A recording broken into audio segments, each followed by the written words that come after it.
Clinton gets me in ways you don't, Daniel. He matters more to me than you do. The words hung in the air of Marcello's Italian restaurant like poison gas. I'm Daniel Ashford, and that sentence, spoken by my wife of nearly 8 years across our anniversary dinner, would be the last thing Bennett said to me as a husband who still loved her. I'd planned this evening for weeks. Same booth where I'd proposed 3 years ago, down on one knee with a ring I'd saved 6 months to afford back when I was still grinding at the consulting firm. The booth's red leather was cracked now, same as us, but I'd wanted to try. God, I'd wanted to try. Her phone buzzed for the 4th time. Clinton's name lit up the screen.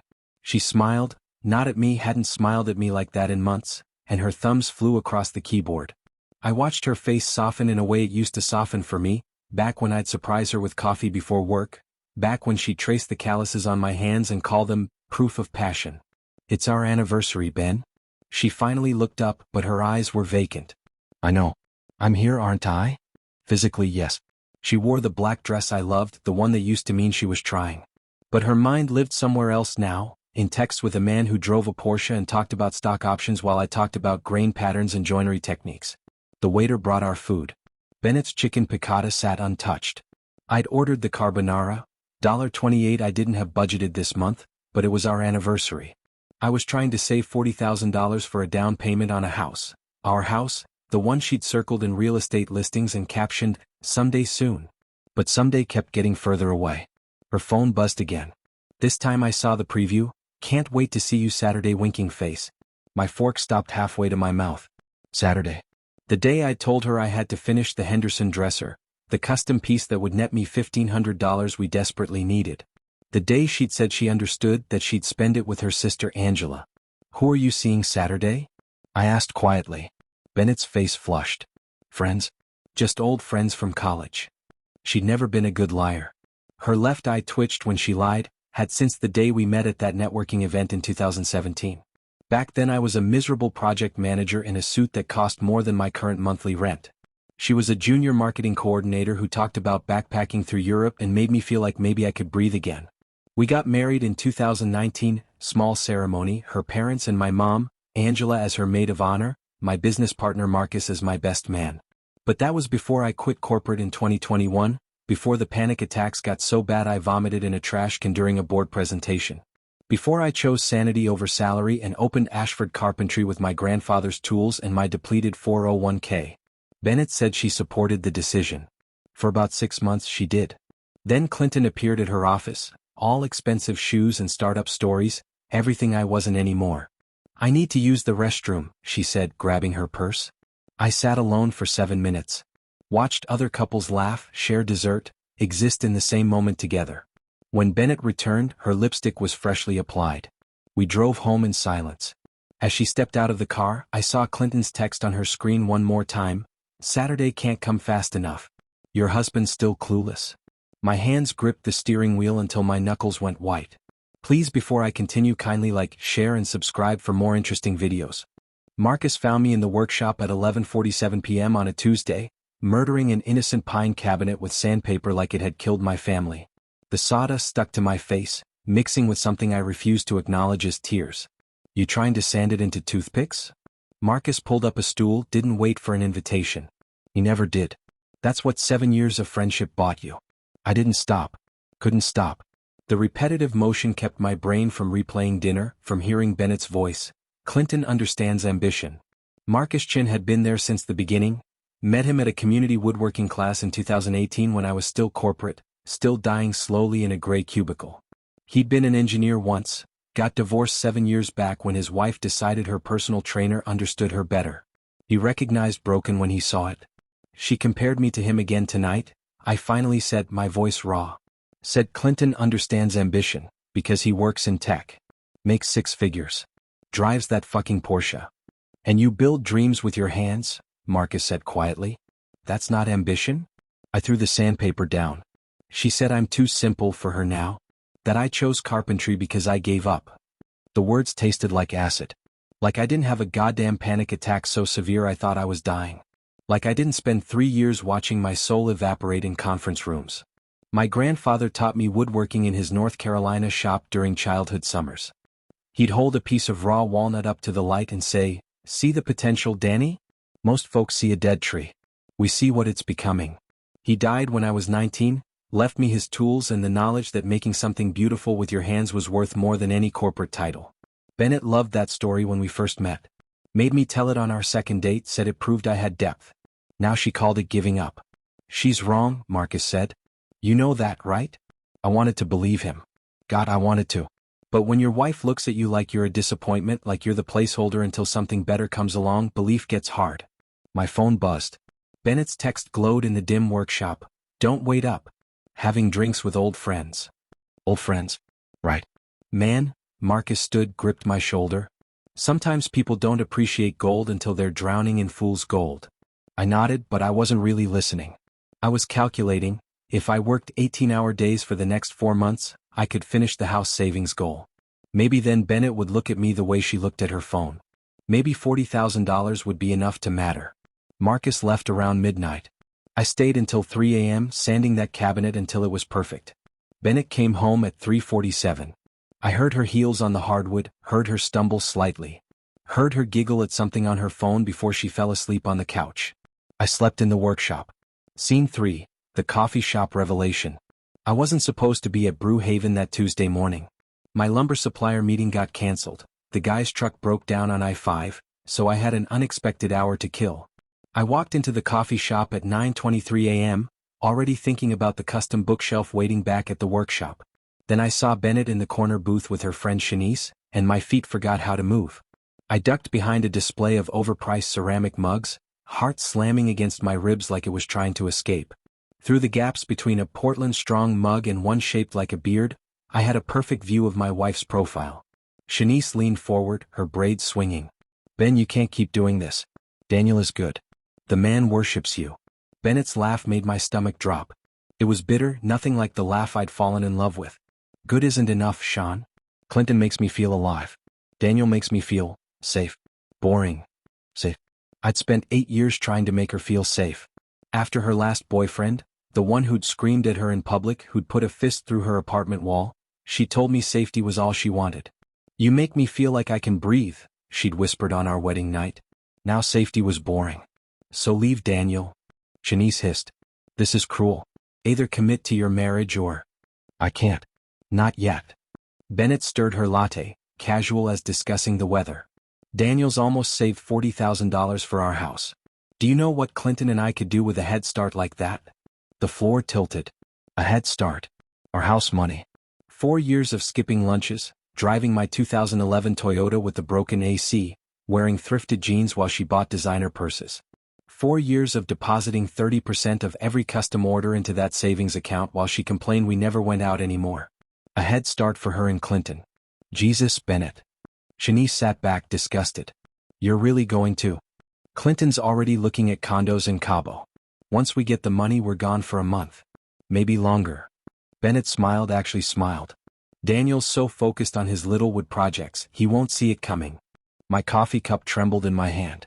I'd ordered a large Americano, black, $2.75 because the fancy drinks were too expensive. Bennett was drinking a $6.50 vanilla latte with oat milk. A barista approached, young kid, maybe 20, with concerned eyes. Hey man, you okay? You look like you're gonna pass out. No, I whispered. I'm really not. I left without ordering. Sat in my truck in the parking lot for 20 minutes, watching Bennett and Shanice through the window. They hugged goodbye at 9:58. Bennett checked her phone, smiled at the screen and walked toward her car. I followed her. Not close, not obvious.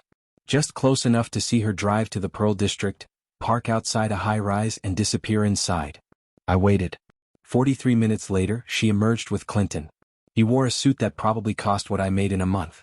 His hand rested on her lower back, possessive, familiar. They kissed in broad daylight. I drove to the workshop and told Marcus I was taking the rest of the day off. He took one look at my face and didn't ask questions. That night, Bennett came home at 7. How was your day? She asked, like she hadn't just stolen my future. Fine, I said. Yours? Oh, you know, boring office stuff. I nodded and went back to sketching plans for the bookshelf. But my hands were shaking too hard to draw straight lines. Saturday, 2:17 p.m. I'd finished the Henderson dresser 3 hours early, worked through the night to make it perfect. Stopped at the farmer's market and bought Bennett's favorite peonies, $1.35 I didn't have budgeted, money that should have gone toward the house fund, but her smile would be worth it. Used to be worth it. I opened our apartment door quietly, wanting to surprise her. The flowers were heavy in my hand, their sweet smell filling my nostrils. Then I saw the shoes. Ferragamo loafers. Size 11. $800 retail. The exact ones Bennett had shown me on Instagram 3 months ago, saying, "Now that's a successful man's shoe." Not work boots covered in sawdust. They sat perfectly aligned by our coat rack, next to Bennett's heels. My hands went numb. The peonies hit the floor, petals scattering like my marriage. From the bedroom I heard her laugh. The real one. The one I used to own back when I'd surprise her with breakfast in bed, back when she'd run her fingers through my hair and tell me I was everything she needed. A man's voice, Clinton's, smooth and confident, drifted through our bedroom door. "Your husband really doesn't know you like I do, does he? Daniel?" Bennett's voice, suddenly sharp. "Daniel, is that you?" I couldn't speak. Couldn't move. I just stared at those goddamn shoes while my world collapsed. They emerged 90 seconds later.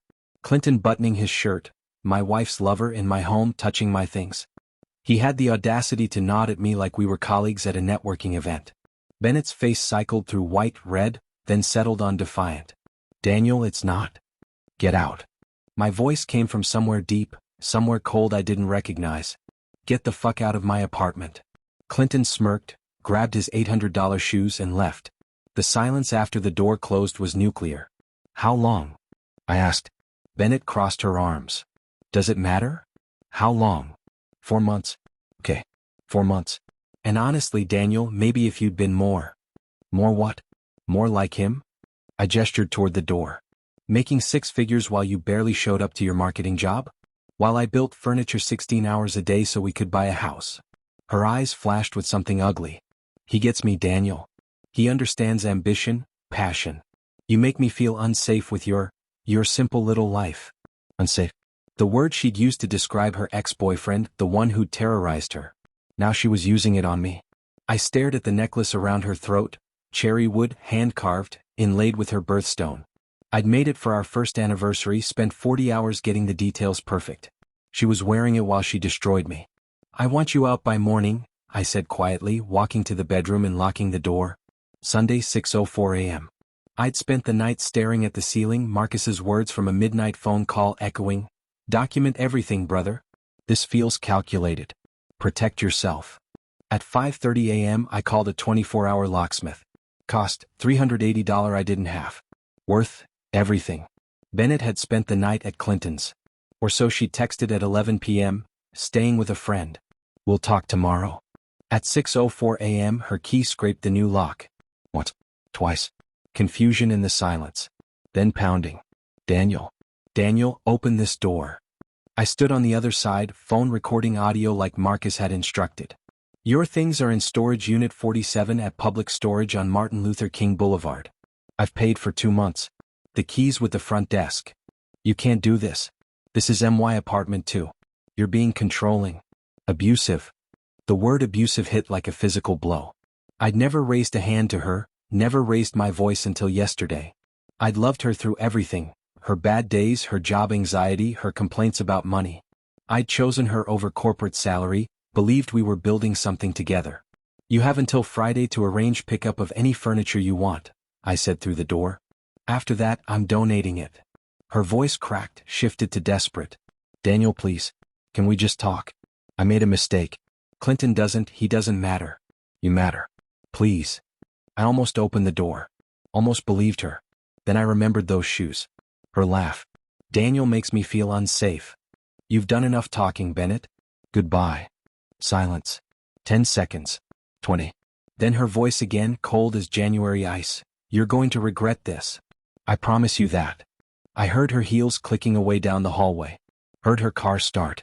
Heard my phone buzz with a text from an unknown number. "This isn't over." 3 weeks of silence. 21 days of throwing myself into work. A custom dining set, 2-bedroom suites, a rocking chair for a pregnant client named Maria who cried when she saw it. Anything to keep my hands busy, my brain occupied. Then Angela appeared at the workshop on a Wednesday afternoon.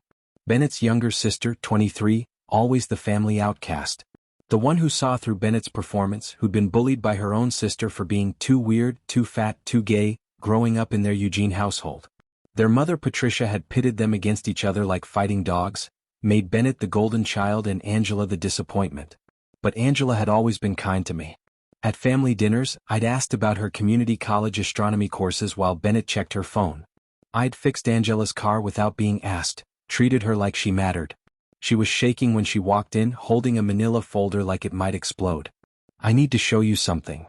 Her voice cracked. "And I need you to not hate me for waiting this long." The folder hit my workbench.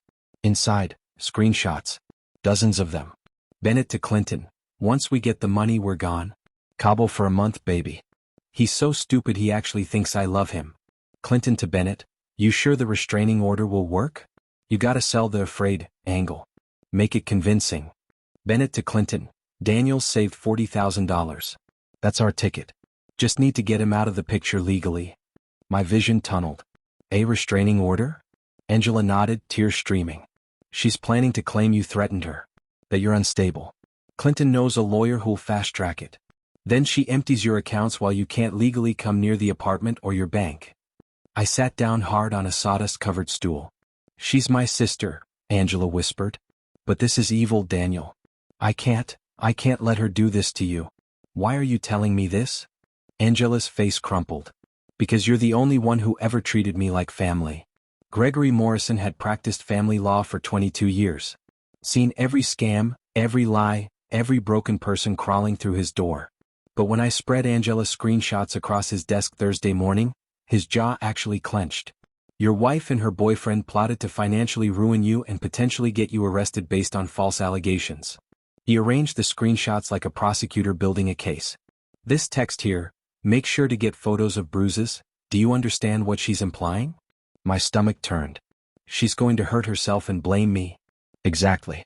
And this one, his business account is in his name only, so once I have POA claiming mental instability, Daniel, they were going for everything. Your business, your savings, possibly your freedom." I thought about the voicemails Bennett had left. 47 in one night last week, alternating between, "I love you, I made a mistake," and, "You owe me money for emotional suffering, you pathetic bastard." I'd saved every single one. "Here's what we do," Greg leaned forward, his gray eyes sharp. "Move every penny into a new account at a different bank. Today. I'll give you the name of one that's good with these situations. Install security cameras in your apartment and workshop. I know a guy, he'll do it cheap. Save every text, every voicemail, every email. And whatever you do, do not contact her. She's baiting you." "What about the restraining order?" "When it comes, and it will come, don't panic. We file our response with this evidence." He tapped the screenshots. "She just handed us everything we need to destroy her credibility." I left his office at 11:30 a.m. By 2 p.m., I'd opened a new account at a credit union, transferred all $40,000 plus the $3,000 in checking. By 5 p.m., Marcus's security guy had installed cameras covering every entrance to my apartment and workshop. By 7 p.m., Bennett's 48th voicemail arrived. "If you don't give me $15,000 by Friday, you'll regret it. I promise you that." I saved it with the others. Friday arrived like an execution date. I was installing hinges on a cabinet at 10:47 a.m. when the process server walked into my workshop. "Daniel Ashford?" "Yeah." He handed me the envelope with the kind of apologetic look that said he'd done this too many times. "You've been served. Temporary restraining order. Petitioner, Bennett Ashford. Allegations, verbal abuse, financial control, threatening behavior, fear for physical safety. All lies, meticulously crafted, exactly as Angela's screenshots had predicted." My hands didn't shake. I'd been expecting this. I called Greg. "It's happening. Don't react. We file our response Monday with Angela's evidence." She just buried herself. But at 2:33 p.m., something beautiful happened. Angela called, breathless with what sounded like shocked laughter. "Daniel, Clinton just filed a police report against Bennett. She stole $9,000 from his checking account yesterday." I stopped sanding mid-stroke. "What?" "He has bank records, security footage of her using his ATM card at 3 different locations. She told him she needed it for a lawyer retainer, to divorce you properly. But Clinton checked with the lawyer, she never hired anyone. She just took his money and disappeared." The irony was almost poetic. Bennett and Clinton planning to scam me, now turning on each other like rats on a sinking ship. "Clinton's furious," Angela continued. Called her a psychotic thief in the police report. Said he wants nothing to do with her, that she manipulated him. My phone buzzed. Unknown number. I answered. This is all your fault. Bennett's voice, shrill and desperate. You turned Clinton against me. He says I'm crazy, that I'm a liar. Fix this, Daniel.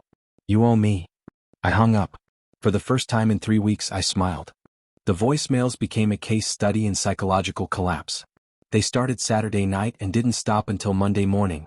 VM number 3, 8:47 p.m. Daniel, baby, please. Clinton meant nothing. I was confused. I was scared of how much I loved you. We can fix this. I'll go to therapy. I'll do anything. VM number 12, 9:23 p.m. You know what? Fuck you. You abandoned me. You OWE me for wasting my 20s on your pathetic dreams. I could have had a real life. VM number 18, 10:15 p.m. Sobbing, barely coherent. I'm so sorry. I'm so sorry. I didn't mean those things. Please just talk to me. I'm staying at a motel and I'm scared. VM number 29, 11:46 p.m. My lawyer says I'm entitled to half of everything, including your sad little business. Hope that would shop was worth destroying our marriage. VM number 47, 2:34 a.m. Clinton dumped me.